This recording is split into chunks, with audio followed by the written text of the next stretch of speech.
Hi అండి. నమస్తే. నా పేరు ప్రవీణ్. మీరు చూస్తున్నారు ప్రవీణ్ టీవీ. సో, మనతో పాటు ఉన్నారు నా ఫ్రెండ్. ఆయన డీటెయిల్స్ అయితే డిస్క్లోజ్ చేస్తలేను. ఎందుకంటే ఆయన ప్రైవసీ లైఫ్ చెదిరిపోకూడదని జెప్పేసేసి. సో, ఆయన one of the employee for some companies. So, ఆయన డీటెయిల్స్ అయితే ఫుల్‌గా చెప్పదలుచుకోలేదు. ఆయన ఫేస్ బ్లర్‌గా ఉండడం వల్ల మీరు ఈ వీడియో ఎడ్యుకేషనల్ పర్పస్ కిందకే కన్సిడర్ చేసుకోండి. ఎందుకంటే ఆయన లైఫ్‌లో ఆయన ఎక్స్‌పీరియన్స్ అయిన విషయాలు, ఇష్యూస్, వేరే వాళ్ళ లైఫ్‌లలో చూసిన ఇష్యూస్ అవన్నీ బేస్ చేసుకొని ఆయనతో మాట్లాడుతున్నప్పుడు వర్త్ ఆఫ్ ఇట్టే అనిపించింది. But end of the day వచ్చేసేసి సొసైటీలో ఆయనకు కూడా ఒక జాబ్ ఉంటుంది. దానికి సంబంధించినవి పర్సనల్‌వి ఉంటాయి గదా! సో, ఆ ఇష్యూస్ వల్ల నేను వీటిని పూర్తిగా డిస్క్లోజ్ చేయకుండా చెప్తున్నాను. ఈ వీడియో ఎడ్యుకేషనల్ పర్పస్ మాత్రమే. స్టార్టింగ్ టు లాస్ట్ వరకు చూడండి ఖచ్చితంగా. ఆ తర్వాతనే మీరు ఏదైనా ఫైనాన్షియల్ డెసిషన్ తీసుకోవాలన్నప్పుడు ఈ వీడియో మీకు యూజ్ అవుతుంది. అంతవరకు మీరు మధ్యలో చూసి డిస్క్లోజ్ కాకండి. ఈ వీడియో మధ్యలోనే చూసేసి డెసిషన్ తప్పుగా తీసుకొని వర్కౌట్ చేయకండి. సో, లేట్ చేయకుండా కంటెంట్‌లోకి వెళ్ళిపోదాం. పదండి. Anchor dress courtesy by Roman Island, shop number 2930 Skandanshi, Ballard Chaurasta, Kurnool, Andhra Pradesh. Hi అన్న. హాయ్ ప్రవీణ్. అన్న, అంటే మామూలుగా మనం ఫైనాన్షియల్‌గా చూసుకున్నప్పుడైతే ఇంతకుముందు క్రెడిట్ కార్డ్స్ లేవు. ఇప్పుడు క్రెడిట్ కార్డ్స్ ఉన్నాయి. అందరి చేతికి కూడా వస్తున్నాయి అవైలబిలిటీ. కోవిడ్ తర్వాత క్రెడిట్ కార్డ్స్ యూజ్ చేయడం చాలా భయంకరంగా పెరిగింది. ఎందుకంటే అప్పులు ఇచ్చేవాళ్ళు లేకపోవడం ఒకటి. రెండవది వచ్చేసేసి 45 డేస్ టైమ్ పీరియడ్ ఉంది అని చెప్పేసేసి క్రెడిట్ కార్డ్ యూజ్ చేయడం జరిగింది. అవును. ఈ దాంట్లో ఇక్కడి వరకు బాగుందన్న. బెనిఫిట్స్ ఎంత ఉన్నాయో డిసడ్వాంటేజెస్ కూడా అంతే అనిపించింది. అట్ ద సేమ్ టైం ఇప్పుడు నేనే ఉన్నాను. నా క్రెడిట్ కార్డ్ లిమిట్ ₹1,00,000 అనుకోండి. 1,00,000లో నేను 20,000 రూపీస్ మాత్రమే పర్ మంత్ నా ఎక్స్‌పెన్సెస్ ఉన్నాయి. నేను యూజ్ చేసే టెక్నిక్ ఏంటంటే 20,000 అంటే 20,000 వరకు మాత్రమే ఖర్చు పెడతాను. ఓకే. సో, అనుకోకుండా నాకు కొన్ని ఖర్చులు ఎక్స్‌పెండిచర్ ఎక్కువ కావడం వల్ల 40,000 రూపీస్ ఖర్చు పెట్టినా అనుకుందాం. సో, ఇప్పుడు ఆ 40,000కి నేను 20,000 ఇంకా డెఫిషియట్‌లో ఉన్నాను. అంటే మైనస్‌లో ఉన్నాను. ఇప్పుడు ఈ టైంలో నేను loan credit card amount pay చేయకపోతే నా సిబిల్ స్కోర్ ఎఫెక్ట్ పడి నేను ఇంక సింపుల్‌గా చెప్పాలంటే ఫైనాన్షియల్‌గా టోటల్ లాక్ అయితాను. బ్యాంక్స్ నాకు అది ఒక మార్క్‌గా చూస్తది. అండ్ మీరన్నట్టు లైఫ్ టైమ్ ఏదో మార్క్ ఉంటదన్నారు దాని మీద. సిబిల్ స్కోర్ తగ్గింది అంటే అప్రాక్స్ మనకు తగ్గడం అంటే సెటిల్మెంట్ చేసుకున్నారు అంటే మీరు అన్నట్టు 7 to 8 years మనకు సిబిల్ బ్లాక్ అయిపోతుంది అని చెప్పేసి అంటారు. అవును. లేదంటే ఫర్దర్ లోన్స్ రిజెక్షన్స్ ఎక్కువైపోతాయి అంటారు. బట్ ఏంటి అంటే వెన్ సిబిల్ నీకు డౌన్ అయినప్పుడు మనకు సిబిల్ స్కోర్ పెంచుకోవడానికి ఉన్న రెండే options credit card, gold loan. Credit cards ఎప్పుడైతే నువ్వు 30% లోపు యూస్ చేసుకుంటావో పర్ మంత్, టోటల్ గా కాదు, పర్ యానం కాదు, per month. Okay. 1 lakh card ఉన్నది, పర్ మంత్ నువ్వు 30,000 స్వైప్ చేసుకోవాలి. At the same time on time payment నీది ఉన్నట్లయితే నీకు సిబిల్ అనేది భయపడాల్సిన అవసరం లేదు. ఓకే. నీకు పర్సనల్ లోన్స్ అవన్నీ కూడా ఏంటంటే వన్ టైం నీకు ఈఎంఐ బౌన్స్ అయితే కేవలం ఈఎంఐ బౌన్స్ చార్జెస్ మాత్రమే పడతాయి. కానీ క్రెడిట్ కార్డులో అలా ఉండదు. నీకు బౌన్స్ చార్జెస్ పడతాయి, కార్డు ఓవర్ లిమిట్కి వెళ్ళిందంటే ఓవర్ లిమిట్ చార్జెస్ పడతాయి, లేట్ ఫీజెస్ పడతాయి, అండ్ ఆల్సో విత్ ఇంట్రెస్ట్ పడుతుంది. నువ్వు ఈఎంఐ పెట్టుకున్నావు అంటే నీ క్రెడిట్ బేస్ చేసుకొని 28 నుంచి 40% వరకు ఇంట్రెస్ట్ రేట్ క్యాలిక్యులేట్ చేసే బ్యాంక్స్ ఇంకా చాలా ఉన్నాయి. ఓన్లీ క్రెడిట్ కార్డ్ లో మీరు అన్నట్టు ఓకే, నేను ఈఎంఐలోకి వెళ్ళిపోయాను. 40,000లో నేను 20,000 ఉన్న కాడికి పే చేశాను. మిగతా 20,000 ఈఎంఐలోకి కన్వర్ట్ చేసుకున్నాను. బట్ నాకు సిబిల్ స్కోర్ ఎఫెక్ట్ పడదు మీరు అన్నట్టు. అవును. బట్ ఏంటంటే నాకు చార్జెస్ ఎక్కువ పడడం కానీ, ఆ ప్రాసెసింగ్ ఫీ కానీ, లేదంటే ఇంకోటి చార్జెస్ పడి నాకు అది అమౌంట్ ఎక్కువ అవుతుంది కదా. నువ్వు బేర్ చేయలేనప్పుడు నువ్వు ఈఎంఐకి వెళ్ళొచ్చు, కానీ నువ్వు బేర్ చేయగలుగుతావు. అంటే ఎలాగా, ఇప్పుడు ఫర్ ఎగ్జాంపుల్ నువ్వు అన్నట్టు 20,000 ఇప్పుడు పే చేసి 20,000 బ్యాలెన్స్ పెట్టావు. సో నీకు మళ్ళీ 10-15 డేస్ తర్వాత 20,000 వస్తుంది, లేదా 10,000 వస్తుంది. ఆ 10-15 డేస్ లో 10,000 పే చేసేయి. ఓకే. ఇంకా మీరు అన్నట్టు డ్యూ డేట్ వరకు వెయిట్ చేయాల్సిన పని లేదు, ఆల్సో బిల్ జనరేషన్ డేట్ వరకు వెయిట్ చేయాల్సిన పని లేదు. ఆ బిట్వీన్ డేస్ లో నీకు అమౌంట్ వచ్చిందంటే పే చేయి. సేవింగ్స్ అకౌంట్ లో పెట్టే అమౌంట్ క్రెడిట్ కార్డ్ లో పెట్టుకో. ఫస్ట్ స్ట్రాటజీ, సేవింగ్స్ అకౌంట్ 0 ఉన్నా పర్లేదు, నీ క్రెడిట్ కార్డ్ లో అమౌంట్ ఫండ్స్ పెట్టుకుంటావు. ఇప్పుడు మోస్ట్ నాకు తెలిసి ప్రతి చోట నీకు స్వైపింగ్ మిషన్స్ ఉన్నాయి. ఈవెన్ గ్రాసరీ షాప్స్ లో కానీ, చిన్న షాప్స్ లో కానీ నీకు స్వైపింగ్ మిషన్స్ ఉన్నాయి. చెయ్యి, నీకు దాంట్లో పెట్టామో దీన్ని పెట్టేసావు అంటే నీకు చార్జెస్ కంటే కూడా నీకు ట్రాన్సాక్షన్ చార్జెస్ ఎక్కువ పడదు కదా. అంతేలేండి. ఇప్పుడు ఇక్కడ మీరు అన్నట్టు నిన్న మాట్లాడుకుంటున్నప్పుడు మీరు ఒక మాట అన్నారు కూడా, మీ ఫ్రెండ్ ఎవరైనా ఫోన్ కొనాలనుకుంటున్నారు, ఆ పిల్లోడు ఆడ స్పాట్ అమౌంట్ తీసేసుకొని నువ్వు ఈ ఈఎంఐ స్వైప్ చేసేసేసి అది ఈఎంఐగా చేసేయడం వస్తు రూపంలో కానీ, లేదంటే 0% ఇంట్రెస్ట్ రేట్ అవుతుంది. అది ఈఎంఐ నీకు స్టోర్స్ లో ఉన్నాయి, నీకు ఆఫర్స్ లో ఉన్నాయి. పలానా క్రెడిట్ కార్డ్ మీద మీకు బెనిఫిట్స్ ఉన్నాయి, పలానా క్రెడిట్ కార్డ్ 0 ఈఎంఐ ఉంది, నువ్వు ఇంకోటి ఉంది. ఇప్పుడు నీ ఫ్రెండ్స్ ఉన్నాయి, ఎందుకు ఇప్పుడు నాకు తెలిసిన వాళ్ళు ఉన్నారు. ఆయన యాక్చువల్గా ఏంటంటే బిజినెస్ ఉంది, ఆయన ఏది ఎందుకు అనవసరం, అది మనకు బిజినెస్ ఉంది, కష్టం అది. ఆయన దగ్గర 3 credit cards with each 3 lakh card limit. Okay. అంటే ఆయన దగ్గర ఉన్న అమౌంట్ 9 lakhs రూపీస్. 9 lakhs లో ఆయన 30% వరకు ఎంత యూస్ చేసుకోవచ్చు మంత్లీ? ఒక 3 9 lakhs అంటే 3 lakhs అంతే. అప్రాక్స్. ఆయన ఏంటంటే సింపుల్ స్ట్రాటజీ, ఒకటే కార్డ్ యూజ్ చేస్తాడు, సారీ 2 కార్డులు యూజ్ చేస్తాడు, ఒకటి స్పేర్ పెడతాడు. ఓకే. ఆయన ఏంటంటే ఫర్ ఎగ్జాంపుల్ ఇప్పుడు నువ్వు ఉన్నావు, అన్న నాకు ఇట్లా మిషన్ తీసుకోవాలనుకున్నాను, సో నాకు అమౌంట్ కావాలనుకున్నాను, లేదు ఏదైనా ఐటమ్ తీసుకోవాలనుకున్నాను, డైలీ ఫైనాన్స్ వీక్లీ ఫైనాన్స్ చేస్తాడు. అచ్చా, క్రెడిట్ కార్డ్ అమౌంట్ తో క్రెడిట్ కార్డ్ అమౌంట్ తో వీక్లీ ఫైనాన్స్. ఓకే.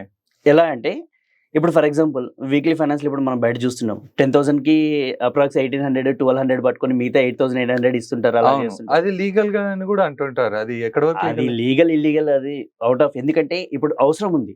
ఇప్పుడు లీగల్ ఇష్యూస్ కోసం అని చెప్పి వెళ్ళామంటే మన అవసరం తీరదు. ఆఫ్ కోర్స్ అది కూడా. కోర్టుకి వెళ్ళామంటే మన పనులు తీరవు. ఇప్పుడు నీ దగ్గర ఉంది, నాకు అవసరం ఉంది, నేను నీ దగ్గర అడుగుతున్నాను, సో నువ్వు కాకుండా నాకు వేరే ఆప్షన్ లేదు, కానీ నేను నీకు ఆన్ టైం పేమెంట్ చేస్తాను, నీకు నమ్మకం ఉంది, పట్టు మనీ తీసుకో. ఓకే. సో అది మన డిపెండ్ మీద మన అవసరాన్ని బట్టి ఒక దగ్గర చేయాల్సిన అవసరం వస్తుంది. అది లీగల్ ఇల్లీగల్ అనేది ఎవరు చూడరు. ఈ వీడియోలో మేము చెప్పాలనుకుంటుంది ఒకటే అండి, ఫైనాన్షియల్ గా ఎమర్జెన్సీ కేసెస్ లో యూజ్ చేసే టెక్నిక్ మాత్రమే, అండ్ దట్టు ఇది ఎడ్యుకేషనల్ పర్పస్ మీద.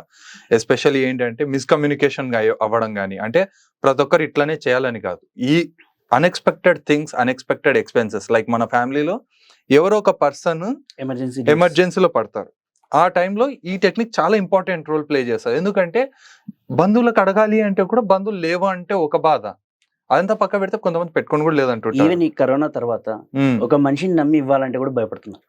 ఏ టైంలో పుట్టుకోమంటాడో అని చెప్పేసి అంటారు. ఏ టైంలో ఏం అవసరం వస్తుందో, ఏ హాస్పిటల్ అడ్మిట్ అవుతాడో మనకు తెలియదు, ఏ టైంలో చనిపోతాడో తెలియదు, మనకున్న దానికి గ్యారంటీ లేదు, ష్యూరిటీ లేదు. అవును. సో నీకు ఏజ్ ఉంది, ఏజ్ ఉన్న కూడా ఇప్పుడు లేదు. ఎందుకంటే ఆల్మోస్ట్ కరోనా టైంలో ఏజ్ పర్సన్స్ చనిపోయినారు అనేది లేదు. కోవిడ్ టైంలో నేను చూసినది ఏంటంటే అన్న హైలైట్ థింగ్, 70 ఏళ్ళ ముసలాయన బతికి బయటకు వస్తున్నాడు, 10వ తరగతి పిల్లడు చనిపోయినాడు. అసలు ఎక్స్పెక్ట్ చేయలేను నేను అది. ఇప్పుడున్న సిచ్యువేషన్ లో ఇంటర్ పిల్లలకి కూడా హార్ట్ స్ట్రోక్స్ వస్తున్నాయి. ఎన్ని కేసెస్ రీసెంట్ గా చూసాం మనం. అవును, వీడియోస్. సో ఏజ్ డిపెండెంట్ ఇంతవరకు ఏంటంటే అబ్బాయికి ఏజ్ ఉంది కదా ఇస్తాడు లేని హోప్స్ తో ఇచ్చిన వాళ్ళు కూడా ఇప్పుడు ఏజ్ డిపెండెంట్ లేదు. ఎందుకంటే ఈ టైంలో సిచ్యువేషన్ ఎలా ఉందనేది తెలియదు. ఇప్పుడు ఇక్కడ మాట్లాడుతున్నాను, ½ అవర్ తర్వాత ఏమవుతుందో తెలియదు, 1 hour తర్వాత ఏమవుతుందో తెలియదు. సో ఎవరు డేర్ చేసి ఇవ్వట్లేదు. సో ఇది లీగల్ ఇల్లీగల్ అని మనం ఏదానికి ప్రొవైడ్ చేస్తున్నట్టు, లేకుంటే ఇది మీకు ఇది బెటర్ అవుతుందని చెప్పి వాళ్ళని కన్విన్స్ చేయడానికి అని చెప్పట్లా. సిచ్యువేషన్ ఇలా ఉన్నప్పుడు ఇలా హ్యాండిల్ చేసుకోవాలని ఒక వాళ్ళకి నాలెడ్జ్ కోసం మనం చెప్తున్నాం. ఇప్పుడు ఒక పర్సన్ ఉన్నాడు, ఒక 3 lakhs, ఇప్పుడు నీకు ఏదైనా ఐటమ్ కావాలి అంటే ఒక ఫ్రిడ్జ్ కొనాలనుకుంటున్నావు, లేకుంటే టీవీ కొనాలనుకుంటున్నావు. ఇప్పుడు ఫర్ ఎగ్జాంపుల్ ఫ్రిడ్జ్ ఉంది, ఒక 18,000 అరౌండ్ పడుతుంది.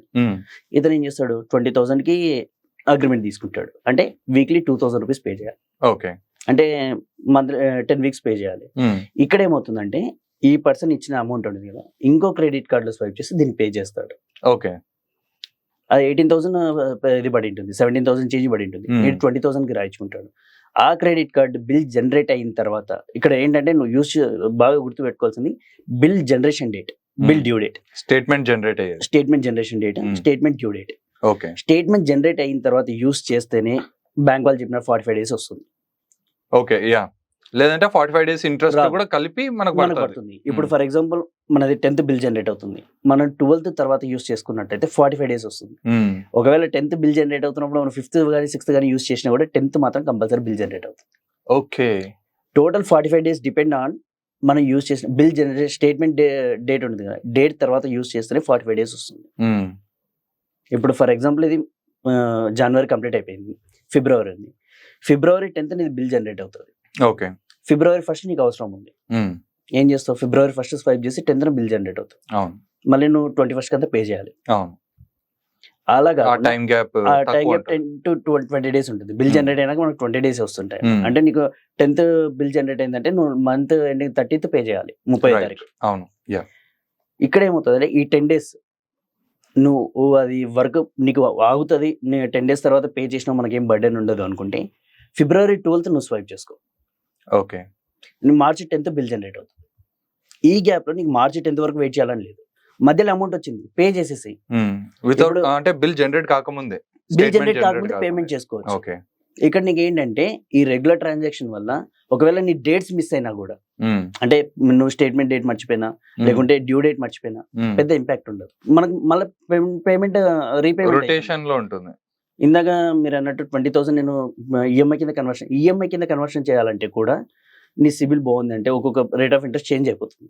ఓకే, అట్లా ఉంటుందా? 28% నుంచి 40% వరకు మీకు ఆర్బీఐ గైడ్ లైన్స్ ప్రకారం చూసినా కూడా non banking sector and banking sector లో 40% వరకు అప్లికబుల్ ఉంటుంది.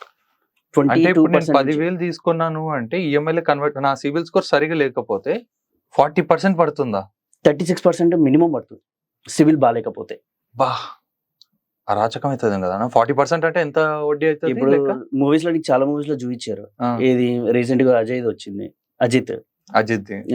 తెగింపులో అవునవును, yeah. సార్ నా దగ్గర ఫ్రెండ్స్ దగ్గర నేను 50,000 తీసుకునేదాన్ని, వన్ రొటేట్ చేసేవాడిని, క్రెడిట్ కార్డ్ ఉంది కదా అని చెప్పి తీసుకున్నాను. ఆ, ఇప్పుడు అది నేను పే చేయలేకపోతున్నాను. అవునవును. 6 months లో ఉమ్, ఉమ్, ఉమ్, 30% రేట్ ఆఫ్ ఇంట్రెస్ట్ మినిమం తీసుకుంటారు కొన్ని నాన్ బ్యాంకింగ్ లో. ఉమ్. నేను అన్ని చెప్పట్లేదు, కొన్ని మాత్రమే చెప్తున్నాను. బ్రాండ్ ని మెన్షన్ చేయక్కర్లేదు. ఎందుకంటే అందరికి తెలిసినవే. ఎందుకంటే దాదాపు 80% క్రెడిట్ కార్డ్ హోల్డర్స్ కి ఆ డ్యూ డేట్స్ అవి మర్చిపోవడం వల్ల వాళ్ళు ఎంత పే చేస్తున్నారని పే చేస్తున్నారు. అవును, అండ్ మినిమం డ్యూ అన్నట్టు వస్తుంది కదా, అది పే చేస్తే అయిపోతుందా లెక్క? మినిమం డ్యూ పే చేస్తే నెక్స్ట్ మంత్ నీకు బిల్ జనరేట్ అయితే బ్యాలెన్స్ అమౌంట్ ఉంటుంది కదా, ఆ. ఆ బ్యాలెన్స్ అమౌంట్ నువ్వు ఖచ్చితంగా పే చేయాల్సిందే. ఓ, అప్పుడు కూడా వడ్డీ పడుతుంది దానికి? అప్పటికి కూడా పడుతుంది. ఏంటంటే ఈ 45 days కి నీకు ఓవర్ చార్జెస్, ఎక్స్ట్రా చార్జెస్ పడకుండా ఉండడానికి ఆ మినిమం పేమెంట్ ఏంటి, ఇందాక నువ్వు అన్నట్టు మనం పే చేయలేని పక్షంలో 40,000 ఉంది, 40,000 పే చేయలేము. సో ఈ 1 month నేను ఇది చేసుకుంటున్నాను. బట్ మాక్సిమం నేను యూజ్ చేసే టెక్నిక్ కరెక్ట్ అంటారా? లైక్ ఏంటంటే ఇంట్లోకి నేను 20,000 ఎక్స్పెన్సెస్ మేనేజ్ చేయాలి. సో ఆ 20,000 దాంట్లోనే మేనేజ్ చేస్తాను. క్రెడిట్ కార్డ్ అంటే నా కాడ ఎంత డబ్బు ఉందో అంత డబ్బు మాత్రమే నేను అవసరానికి కావాల్సినంత అమౌంట్ పెట్టుకొని స్టేట్మెంట్ జనరేట్ అయిన మరుసటి రోజే నేను పే చేసేస్తాను. ఓకే, ఇదే నేను యూజ్ చేసేది. అనుకోకుండా ఇందాక చెప్పిన సిచ్యువేషన్ లో ఒకసారి పేమెంట్ అయ్యిండే, but end of the day వచ్చేసి ఇమీడియట్ గా చేసిన పని ఏంటి అంటే వేరే చోట క్యాష్ రొటేషన్ అయ్యిండే, ఇమీడియట్ గా పే చేసుకున్నాను. అది ప్రాబ్లం లేదు. ఈవెన్ నీ బిల్ డ్యూ డేట్ అయిపోయిన తర్వాత కూడా నువ్వు పే చేసేయచ్చు. ఈవెన్ బిల్ డ్యూ డేట్ అయిన తర్వాత కూడా 1 or 2 days మనకు టైం ఉంటుంది. ఆ 1 or 2 days లో నువ్వు పే చేసుకున్నా కూడా నీకు ఎటువంటి చార్జెస్ అనేది ఉండదు. ఓకే, 45 డేస్ వరకు మనకు టైం లిమిట్. 45 అంటే 46, 47. 45 నువ్వు డేస్ అది చెప్పొద్దు ఇప్పుడు.